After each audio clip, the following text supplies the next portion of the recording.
Now it's time for another Board Game Brawl preview with Nick Meanahan, sponsored by BoardGameBliss.com. Hey folks, today we're going to take a look at a game that is currently seeking funding on Kickstarter. That game is called Band Manager Backstage Clash, and it's from Original Content London. Now, if you like what you see throughout the rest of this preview video, you should go to the official Kickstarter project page, and I'm sorry, you don't have much time left. You've only got a few days at the time this video is posting. Please follow the link up in the top corner of your screen, as well as down in the description section underneath this video. Those links will take you to the page, and hopefully you'll consider backing the project. There's plenty more information there than what I have here in this video.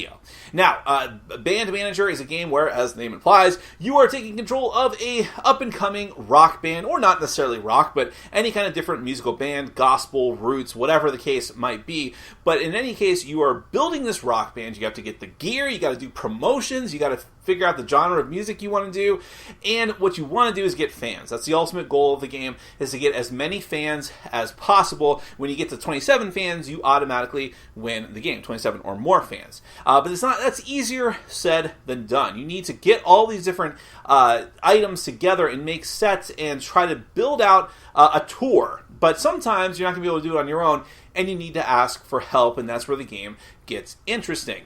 Also interesting is the fact that this game, well, I'll show you in a second, but it uses a very interesting board. Now, I do have one note here. Through the production process, the name of the game actually changed. So on the back of some of the cards that you're going to see here, the cards say Battle of the Bands, but that is not the name of the game at this point. That is an earlier pre-production version. As I mentioned, the name of the game is Band Manager. So just keep that in mind. But the gameplay will be the same. Everything else will be the same. So let me go ahead and give you a brief look at the game. It is a prototype version of the game, so just keep that in mind. So other things may change as well. But then we're going to come back. We'll discuss it further.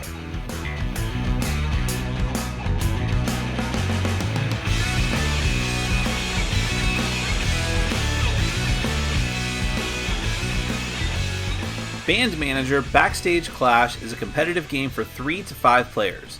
The goal of the game is to be the first player to make your band successful enough to gain 27 fans or more. To set up, lay out the board, which in this case is an actual t-shirt, and which depicts the tour grid. There are 3 categories of cards in the game: fans, passion, and career. Separate and shuffle them, then deal 2 passion cards out to each player. Passion cards all count as a career card of any suit if you choose to use them. Thematically, they are your backstory and motivation. Once you use them, they're gone forever. Each player also gets a badge. Choose a player to go first. Turns will go in clockwise order from there. On your turn, you can do one of 2 things. First, you can stay home and practice, which means you just draw 1 card from the career deck. Career cards are needed to go on tour. They're actually broken down into 4 different suits: riffs, gear, chops, and hype. Furthermore, there are different values from 0 to 4, with higher values obviously being better. Instead of doing all that, you can decide to go on tour. If you do this, you become the tour manager, and in the first phase you must assemble the band. This involves filling up 1 or more rows of the tour grid from top to bottom with career cards and potentially fan cards. You must play suits that match the slots on the grid, and you can't skip rows. Remember that you can use your passion cards in place of any career card, just not in place of a fan card. If you want, you can ask up to 3 players to contribute cards to help you. Doing so might help complete the tour, but you'll also have to share the spoils. Each player will get to place their badge on 1 card, with each column only allowing for 1 badge.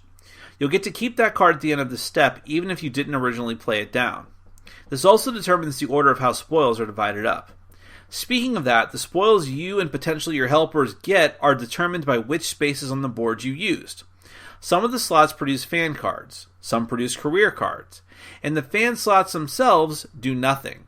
How many of each type of card you get depends on the value of the career cards you placed, which might be from 0 to 4. Put together all the spoils, then divvy them up if the band manager got help. The manager gets first pick, and then everyone goes in order of the placement of their badges. Once the spoils are gone, you clear the rest of the cards from the grid. Finally, whoever was the tour manager checks their hand size, and if it's more than 7, they must discard back down to 7. As soon as one player picks up enough fans to meet or beat 27, the game is over, and they are the winner. So yes, the first thing you probably noticed was that the board, quote unquote, is a t-shirt. But it actually helps get in with the theme of the game. And that is the big selling point here, is that this is a game where you are really trying to put together a band as best you can. And it's very interesting because you kind of get out of the theme what you put into it, especially if you're someone who's really into music and had dreams of being in a band yourself. There's very interesting, the passion cards, which have a very specific gameplay use, very powerful gameplay use, used as wild cards, for career cards at least.